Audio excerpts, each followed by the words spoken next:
Okay, we're live. Hi, this is William Ramsey. Welcome to William Ramsey Investigates. On today's show, I have a very special guest. Her name is Helen Fry. She comes to us from the UK, and she's just published a book. It was published last month in the UK, but here in the States, it was published November 30th, 2021. The title of the book is Spymaster, The Man Who Saved MI6. It's really a fascinating book. I love reading books about World War II, and this is really a fantastic edition. This is not the first book that Helen Fry has written. She's written 25 books, and you can check out all of her books on her website, www.helen-fry.com. She has written extensively on the Second World War, with particular reference to the 10,000 Germans and Austrians who fought for Britain, and also intelligence and espionage. Helen's book, MI9, A History of the Secret Service for Escape and Evasion in World War II, has been widely covered in the national press. Her critically acclaimed book, The Walls Have Ears, The Greatest Intelligence Operation of World War II, was featured in the top 8 books of the year by the Daily Mail in 2019. She is the leading expert on the secret listeners at special eavesdropping sites by British intelligence in World War II.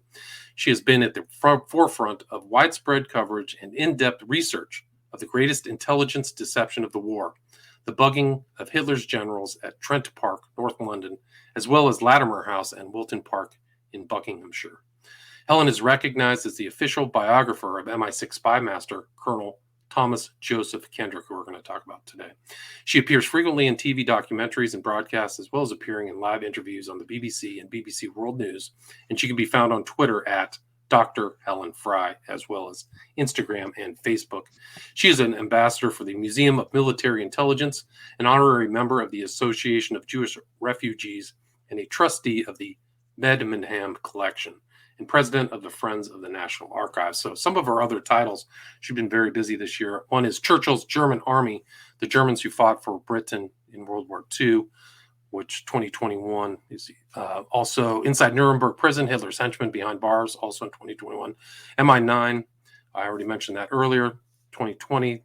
And then The Walls Have Ears, the edition here in the States of 2019. And there's also a book titled London Cage, The Secret History of Britain's World War II Interrogation Center, 2017. Again, her website is helen-fry.com. But Helen Fry, thanks so much for joining us. Thanks for being on the show. How are you? It's wonderful, William. Thank you. And hello from London. Awesome. Well, I'm delighted to have you. Really a fascinating book. I loved reading it. Can you talk, you have such a long writing history. Can you talk kind of about your writing history and what led you to put this book together, Spymaster, The Man Who Saved MI6? Yeah, Thomas Kendrick. I've been researching his life astonishingly for 20 years, although it's culminated in the book now. And if you're writing in intelligence history, especially if you're writing about spy masters in the margins there, in the shadows, incredibly difficult to piece together their lives. He is mentioned in the official MI6 history, which came out about a decade ago, but he has just about a paragraph or two. And, those are the kind of people who perhaps are the most important. They just have a flickering mention. And I came across him, 20 odd years ago in a book about one of his colleagues, Frank Foley. And Foley and Kendrick eventually would be working undercover for SIS, as it then was, now MI6, as British passport control officers, Foley in Berlin, Kendrick in Vienna. Foley went on to save a whole generation of German Jews, over 10,000 it's reckoned, and he's had a lot of recognition. Our listeners may well recognize him. I mean, we know about rescuers like Varian Fry, not a relative, by the way, Oscar Schindler. We know about all these men, but Kendrick is kind of like off the radar, and I read a little bit about him in this book about Foley by Michael Smith, and I thought, if there's a whole book by Michael Smith, surely it's possible for me to write a whole book about Kendrick. And that was the challenge.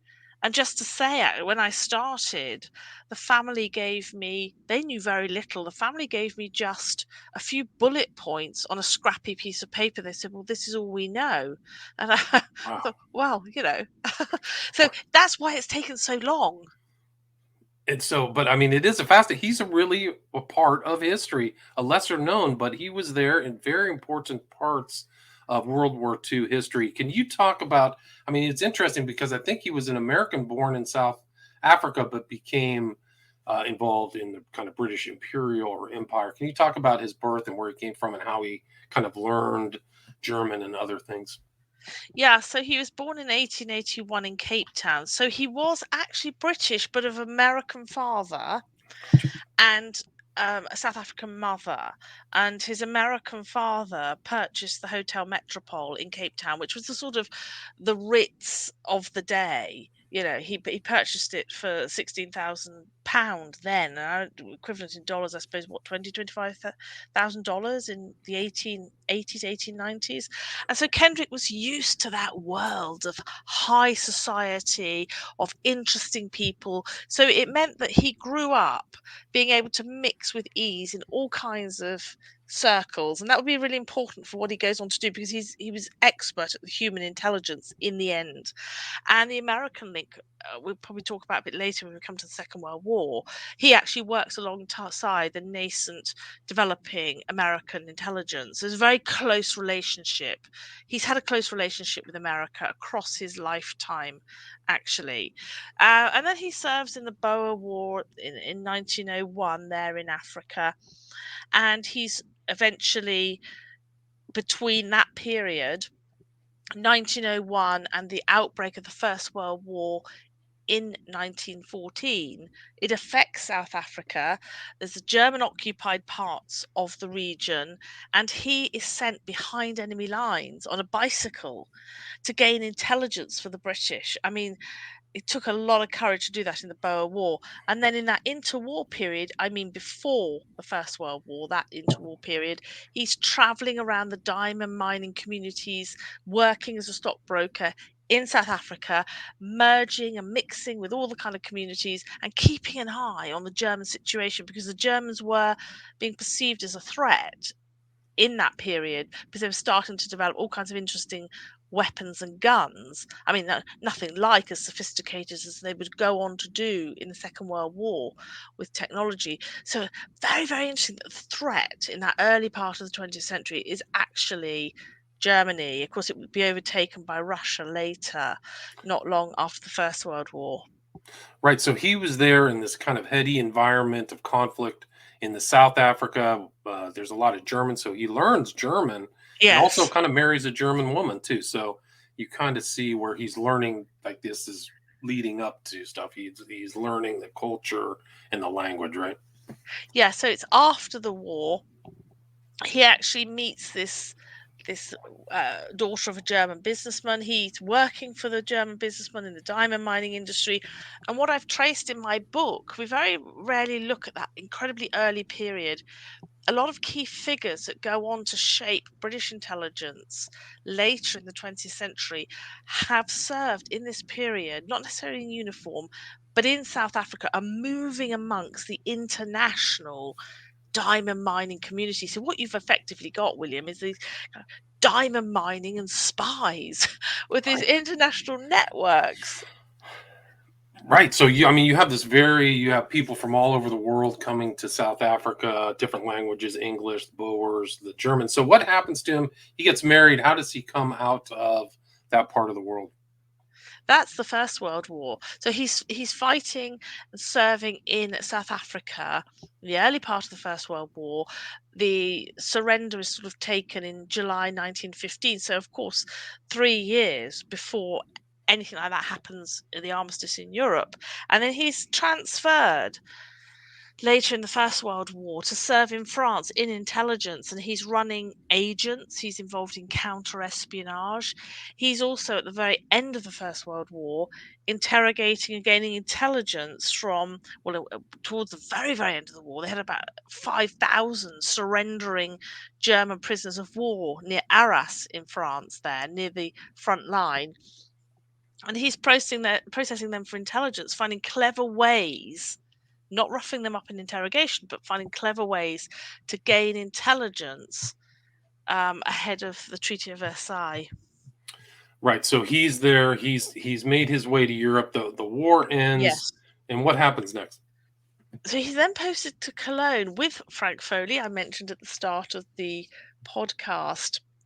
He's there with a number of figures that would go on to become his agents and spies in Europe in the 20s and 30s.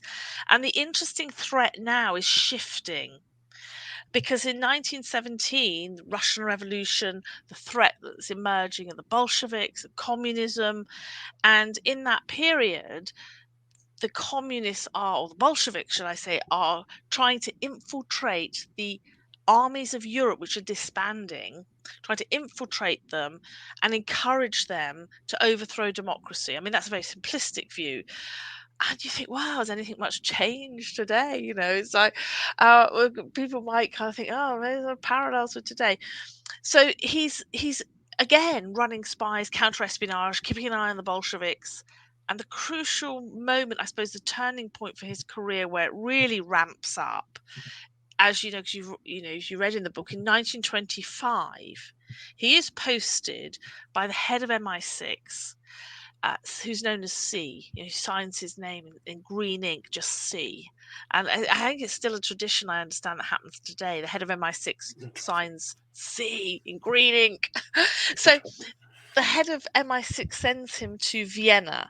And in 1925, Vienna is the center between East and West. It's replaced Paris now as the center of espionage, where spies of all kinds of countries are coming in and out. And it's MI6's most important center. And he's the man who's sent as their senior spymaster to map this whole communist threat across Europe. This is before the rise of the Nazis, and he's going into Czechoslovakia, Hungary, Romania, up as far as into Germany eventually. So he's really got a handle on Europe and even into Italy, and he has agents working out of neutral Switzerland. Right, and he is under the guise of the passport officer, right? So nobody really, I mean, the inside the British or the UK knows what his real role is, but everybody outside doesn't, right? Oh, it's not even quite as simple as that, as I discovered. And I'm learning, I mean, like yourself, I was learning as I was writing this.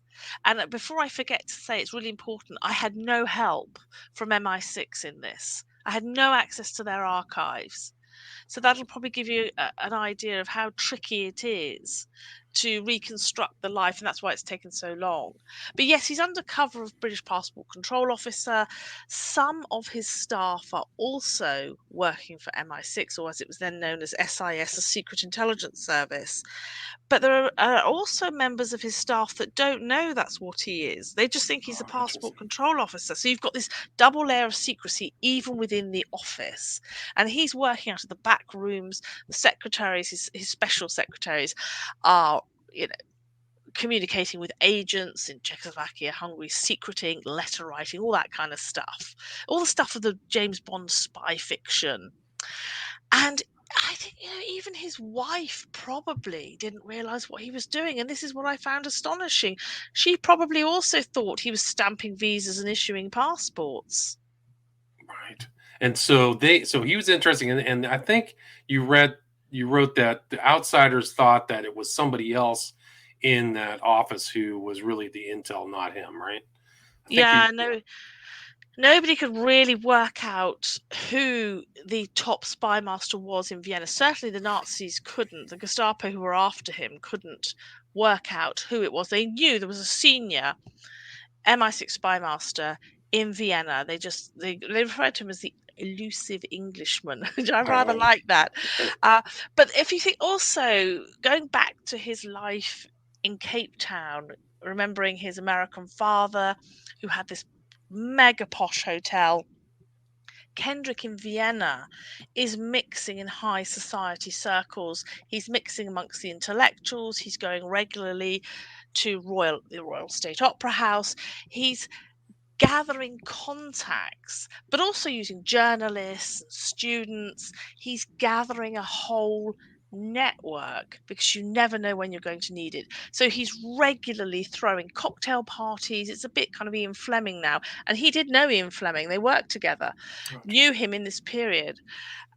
So you could just imagine, can't you, that cultured Vienna, and he's just really enjoying life, never really giving away his own political views, but gathering contacts, including amongst the aristocracy. I just find it fascinating. It really is. I mean, and so you have a German speaker mixing amongst the Germans. He's very cultured, and I Yes. think you have a picture of Ian Fleming in your book too. In one of the there's Mm. lots of pictures, so you can see a lot of these people you're talking about in the book. And so he has this network of all these people that are in journalists. One was Eric Gedye, Yes. Gety, and some of these Getty, other. yes. Can you talk about some of the people that he used to gather information and what kind of helpful information they got? Someone like, yes, Eric Geddy was one of his agents I talk about. And Geddy was highly respected by Winston Churchill. Of course, he wasn't our prime minister at this point in the 30s, but Geddy was politically astute and realized, because he'd been posted to Germany by his newspaper, but he wanted to be in Vienna. And so he basically took, they kind of said, well, if you want to go Vienna, you're on your own. And so he works freelance in Vienna and is passing intelligence back to Kendrick. So he's going into Czechoslovakia, into Hungary. And you might think, well, what's the threat? Yes, they are mapping in the late 20s the communist threat, and they are following Russian spies. And Kendrick manages to map this whole network that's working under cover of various institutions. But Geddy, they're also, he and other journalists and agents are picking up information about the early development of chemical weapons. And I found that fascinating in Foreign Office files. I had no idea that countries like Czechoslovakia, Yugoslavia potentially were developing or selling each other early forms of chemical weapons. So it begins to give us a really full picture of the importance of the intelligence he's sending back to London. Right, and so you're seeing the communists are moving in Bela Kun, and things are happening in Hungary. So he's right there. And for people who don't know, after World War One, Austro-Hungary split up into these different nations. I think that's important for later on in the story as Yeah. Hitler rises to power. Right. Yes, it is. And you've got the borders changing. You've got, of course, Czechoslovakia becomes independent. You've no longer got Bohemia and Moravia. These are kind of areas where we associate with Sigmund Freud, for example. And Freud moved into Vienna. And Kendrick would go on to help rescue Freud, actually, after the Anschluss. We may want to mention that a little bit later. So I think we get a sense that there is the threat from Russia, the threat from communist ideology, and I don't think we can underestimate that threat. But once the Nazis rise to power and once Hitler comes to power in 33, Kendrick now has the double threat. So he is that pivotal point. If you look at Vienna on the map, it's the pivotal point between East and West. He is now spying on not only the Russians, but also on Nazi Germany and the rearmament program he's sending, trying to get agents undercover. And he does succeed into the ports like Danzig and Wilhelmshaven, where they're believed to be developing battleships and new kinds of U-boats. He's trying to assess the threat and how fast is Germany rearming, which of course was forbidden under the Treaty of Versailles in 1919 at the end of the First World War. So yeah, his workload kind of doubled. Right, and a lot of things are happening. So Dolphus is the prime minister. There's all kinds of left versus right going on in Vienna. It's very tumultuous, right? Can you kind of talk about that? It is that whole cultural world, that whole intellectual life that he enjoyed starts to crumble in many ways. You have the extreme far left, the extreme far right. There was no real middle ground, and their tensions are played out in physical fights on the streets of Vienna. Dollfuss, as you say, the prime minister, the chancellor, he sends effectively, he's hunting down the communists, he's clamping down on them in particular, and they are hiding in the sewers of Vienna. So anyone who's read Graham Greene's novel, which of course takes place at the end of the Second World War, but much the same, you've got spies hiding in the sewers of Vienna, much as what was happening in the early 1930s.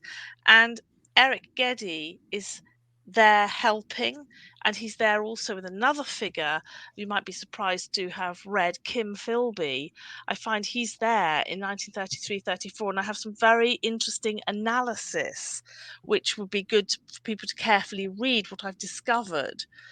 And I think it's important to say it doesn't change the story ultimately of the spy and traitor Philby, but it does give us a new understanding of that early period just before he gets recruited by the Russians. Right. It really is fascinating because all I had heard is that this was the period where Philby turned, and you really Mm. lay out all the details in much broader terms than anything I had read before. So it really gave me a lot of insight into what was happening before the Anschluss. So kudos to you. And I mean, Philby, for people who don't know, was really this penetration agent, right? One of the Yes. Cambridge Five, right? Yes, he's one of the top penetration agents.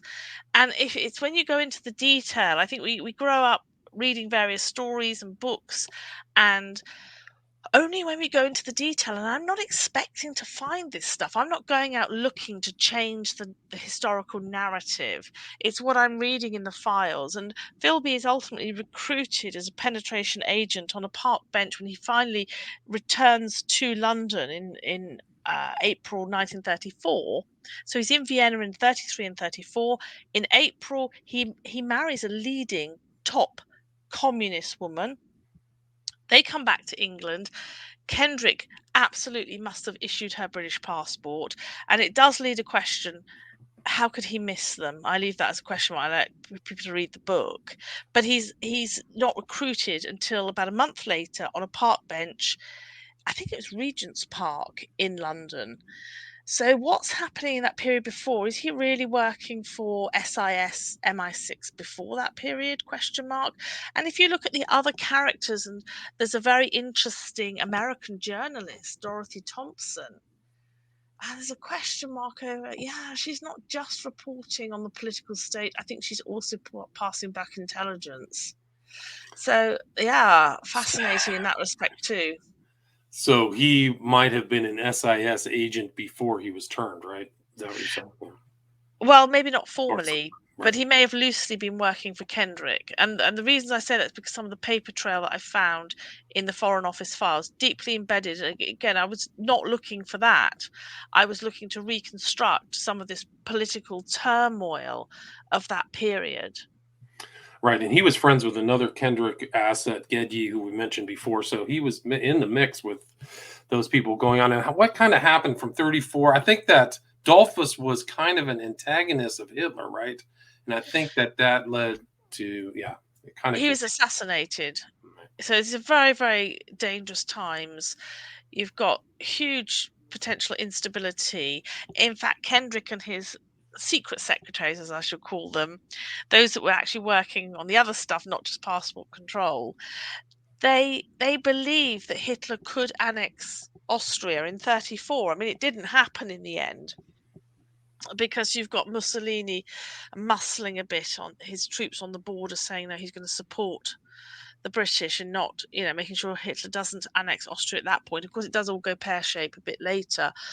So they were never quite sure. Intelligence was vital at this time, but Kendrick was never quite sure when things would come to a head. And it did calm down in that in Vienna in 35, 36. Other stuff was going on in Germany, the Nuremberg laws, of course, in 1935, which restricted the rights of Jews. You, in this period, got Jewish refugees pouring in from Germany.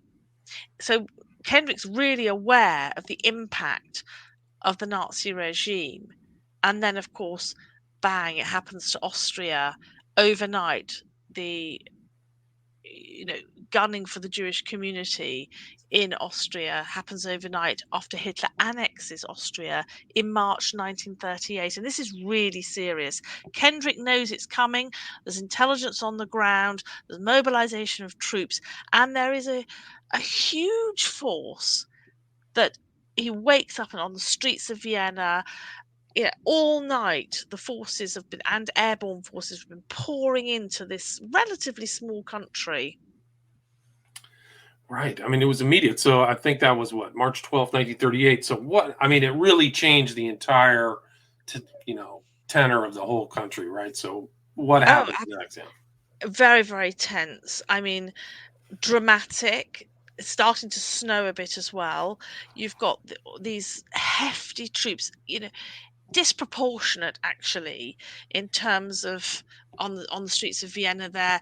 You've got suddenly swastikas appearing on Jewish businesses, Jewish people hiding, for fear to come out. Sigmund Freud is subject to a raid on his apartment within 24 hours. And a week later, another raid. His son is under house arrest, Martin. His daughter is temporarily carted off and interrogated. Potentially, they thought, oh gosh, she could end up in a concentration camp. These are incredibly dangerous times. And Kendrick reports to the Foreign Office, within just a couple of weeks, 500 Jewish intellectuals have decided to commit suicide because they know what's coming. And they don't think they're going to make it. They're not going to fall into the hands of the Nazis. And in early April, you've got over 7,000 Jewish males carted off to concentration camps in Germany. And then what does Kendrick face on a daily basis? From the first morning, he comes to the office and there are literally hundreds upon hundreds of Jews queuing all the way around the building, down the street, round the corner. They are desperate. And this would mark 6 months, because he doesn't survive in Austria more than 6 months, as we know. Kendrick will probably explain shortly. And he embarks on this humanitarian mission for which I'm trying to get him recognized. I've put in an application at Yad Vashem in Jerusalem. He is incredible. We have to remember that what he goes on to do in terms of faking visas in the end, it was very difficult to get Jews out of Austria. He does use legal channels. This becomes quite difficult. The British government put pressure and start restricting the situation and who can and can't come out. So he forges passports. He issues illegal visas for 11 youngsters to go into Palestine to attend a so-called sporting event, because they don't come back. He knows any way to get Jews out of the country, and even some of the communists that he'd been following and spying on were also at risk. So this massive rescue effort, and the Foreign Office files place it at about 200 Jews a day he is getting out and smuggling out of Austria. And I think we have to remember that he didn't have to do this. He could have just carried on and prioritized on his intelligence work, which he did struggle to keep going in the background, which he does, but he's working 12, 15 hours a day now, literally only on these rescue efforts. Right. And so there's huge persecutions taking place, burning Mm, down of synagogues. It yeah, started immediately. So these guys were in a rush. There was a one thing that I found amusing was they were trying to turn some of the Jews Christians. So they're teaching them the Lord's Prayer and trying to get on. So I mean, it's really super courageous. So, and that's not a story that I'd heard before. I've heard a lot of stories about the Holocaust, but I didn't know yeah, about Kendrick. So I'm glad that you've uncovered that. I mean, what else kind of things they did? I mean, they were sent to Dachau. So 38 yes, Dachau, the train went straight to Dachau in Germany. yeah. So it was very serious. Like the persecution was life or death for these people, right? Yeah, absolutely. And he's desperately writing to any country, particularly in the British dominions or under British kind of control empire, to see, please take in. And we now know that there's a whole community that made it to what is now Namibia and to Kenya, who are just beginning to realize that it was Kendrick that saved their lives. Interesting. And I mean, they've now got families, children, grandchildren that wouldn't be here if it wasn't for Kendrick. And I suppose might get us thinking, why did he do it? He has a moral compass. Yes, he's a spy, a spy master, and we know at points he will be prepared to kill for his country or kill to protect the deepest secrets of his country. And yet he also has this strong moral compass. What makes him a rescuer rather than a bystander? Yeah, it's really is fascinating. So he's actually in the right spot at the right time to help all those people out. And Yeah, it's a really incredible story. And they were arresting like very famous people, and he was friends with a lot of these Jews or half Jewish people. Yes. Like he was mixing in that culture, so he had very personal reasons as well. I think. Would you agree? Well, Would you with agree with the yeah, I do. And with the Americans, he helped Sigmund Freud out of Vienna. Certainly, we absolutely know that. I interviewed members of the Freud family, and that is now recognized that muscling in together to get Freud out, and it wasn't that easy. Sigmund Freud, incredibly famous. His books had been burned in Germany in May 1933. His books were banned. They were now banned immediately in Austria. He was at risk, and I think when he after that second raid by the Gestapo, he realized that his whole family were at risk. I mean, he's towards the end of his life. He's desperately ill, but he realizes he's the only way that he can get his own family out, and they go out together. And it still takes nearly 2 months to get him out. And he is probably one of Vienna's most famous figures. Right. So they're really trying to get things, but he's also under pressure as well for his intelligence. Like he's kind of sensing that he's not going to be there forever either, right? Well, it's a very dangerous game, isn't it? Really, really dangerous. You don't know if anyone can be turned, and that's ultimately what happened. He was betrayed by a double agent. By March 1938, Czechoslovakia is really at risk. It isn't actually annexed until the following March 1939, but you don't know that. And there's this frantic scurry of his agents going across the border into Czechoslovakia, some of them working out of Brno, BRNO. You can look that one up. Brno, I think it's pronounced. There was a theatre there, and I think, again, some of his network worked undercover, use the theatre as a sort of cover, but they're passing intelligence out. Really, really critical point. So May, June, July 1938, at any moment it was believed Hitler could annex Czechoslovakia. In the end, there was the appeasement deal with our then Prime Minister Neville Chamberlain in September 1938. But at this point, you don't know that that's going to be achievable. It became too dangerous for Kendrick's own family by July to stay in the city. That's how bad it was. They're not Jewish, but it was too dangerous for them to stay in the city. And he says goodbye to them. There was a very moving photograph. I find it quite moving in the book of him on the Vienna train station. All you can see is a sort of slight part of his cheek, can't you, with this trilby hat, just like something out of a Donna Carey spy novel. And there he is saying goodbye to his daughter and his grandchildren. And he and his wife are the only ones that stay behind.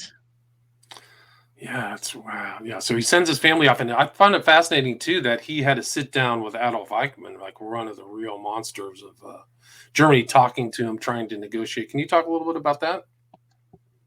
I would love to know more about precisely what happened. It's very sketchy in the archive, but we definitely know Eichmann was posted to Vienna in May 38 because the priority then, the final solution was ratified. The whole kind of annihilation program of Europe's Jews wasn't really kind of formally ratified until January 1942.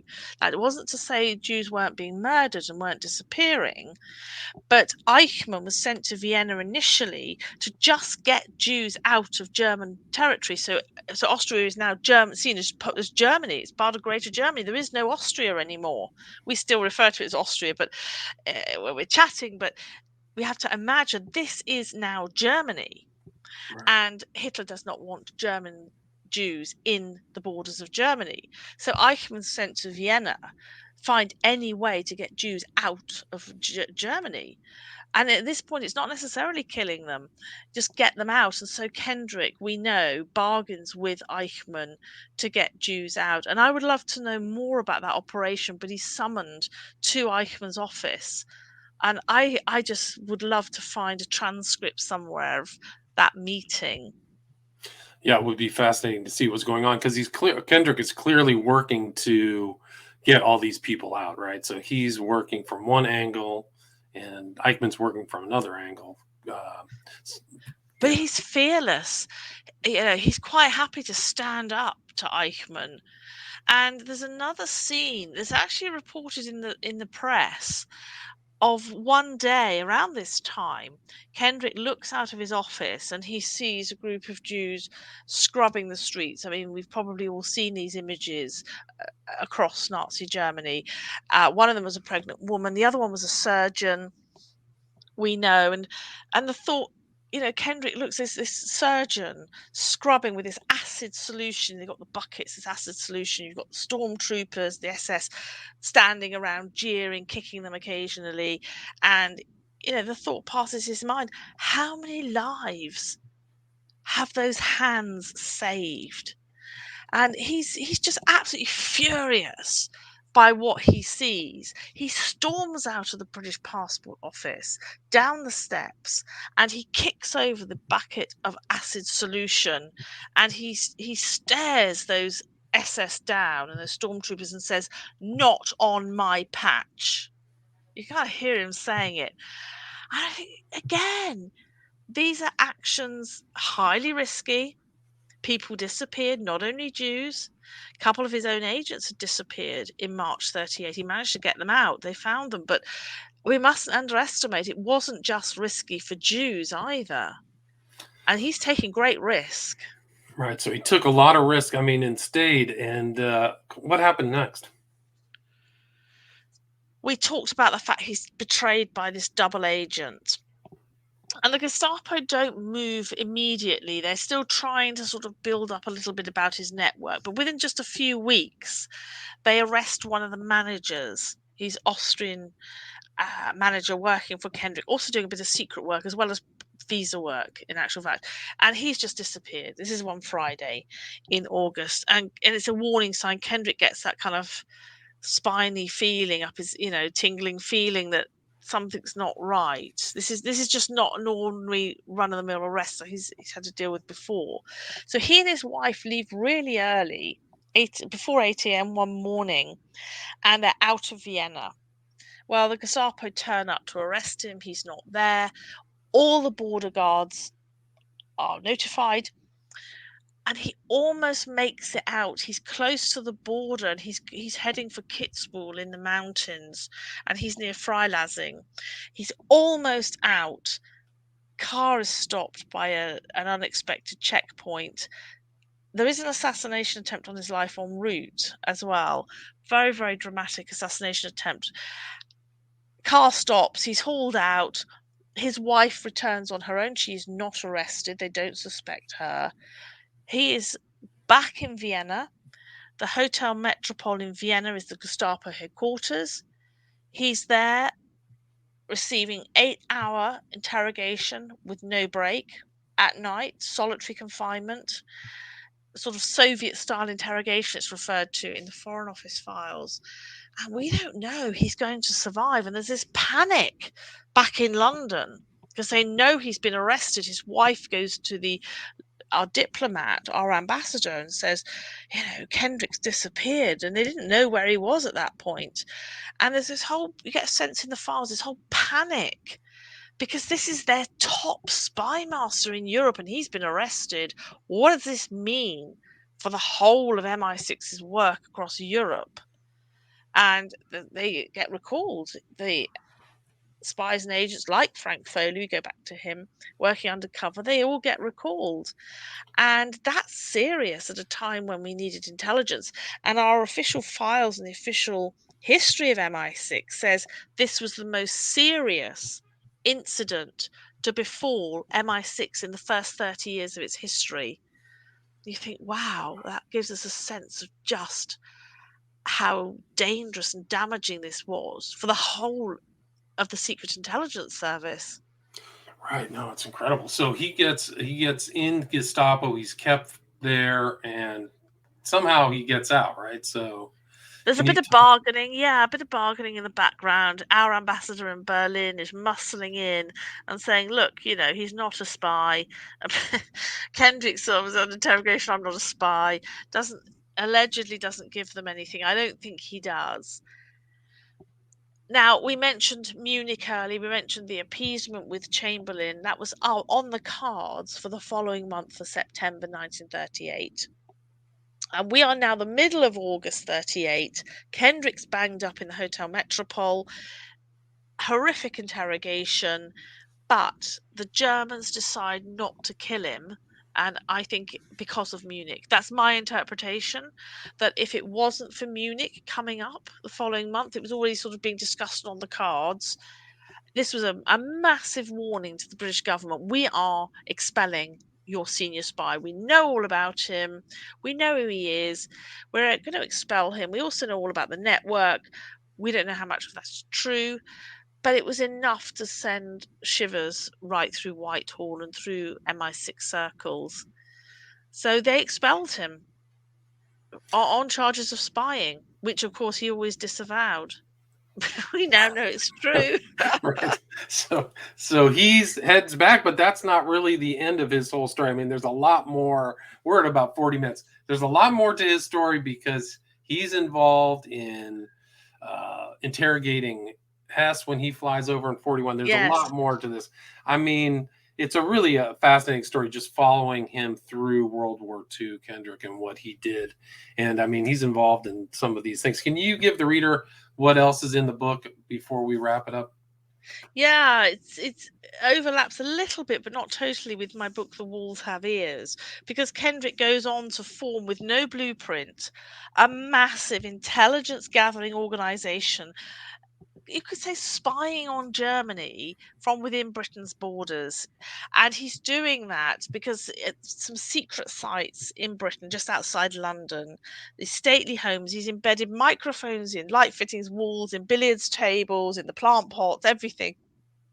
And we are bugging the conversations of German prisoners of war, over 10,000 of them that had vital intelligence. They're not going to give us up an interrogation. We need this stuff. So they get a sort of soft interrogation. They go back to their room and they boast to their mate what they haven't told Kendrick's interrogators.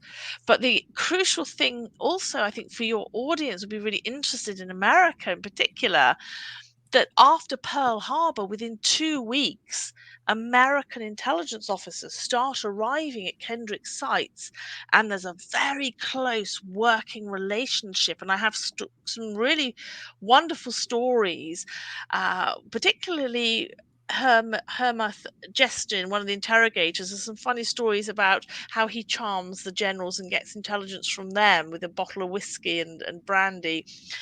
The wonderful story. So there's this close Anglo-American intelligence relationship, and Kendrick's at the heart of making this work and laying the foundations, I guess, of how intelligence was done going forwards, and prepares the allies, so not just British intelligence, but prepares allied intelligence, including America, together, working together for the Cold War.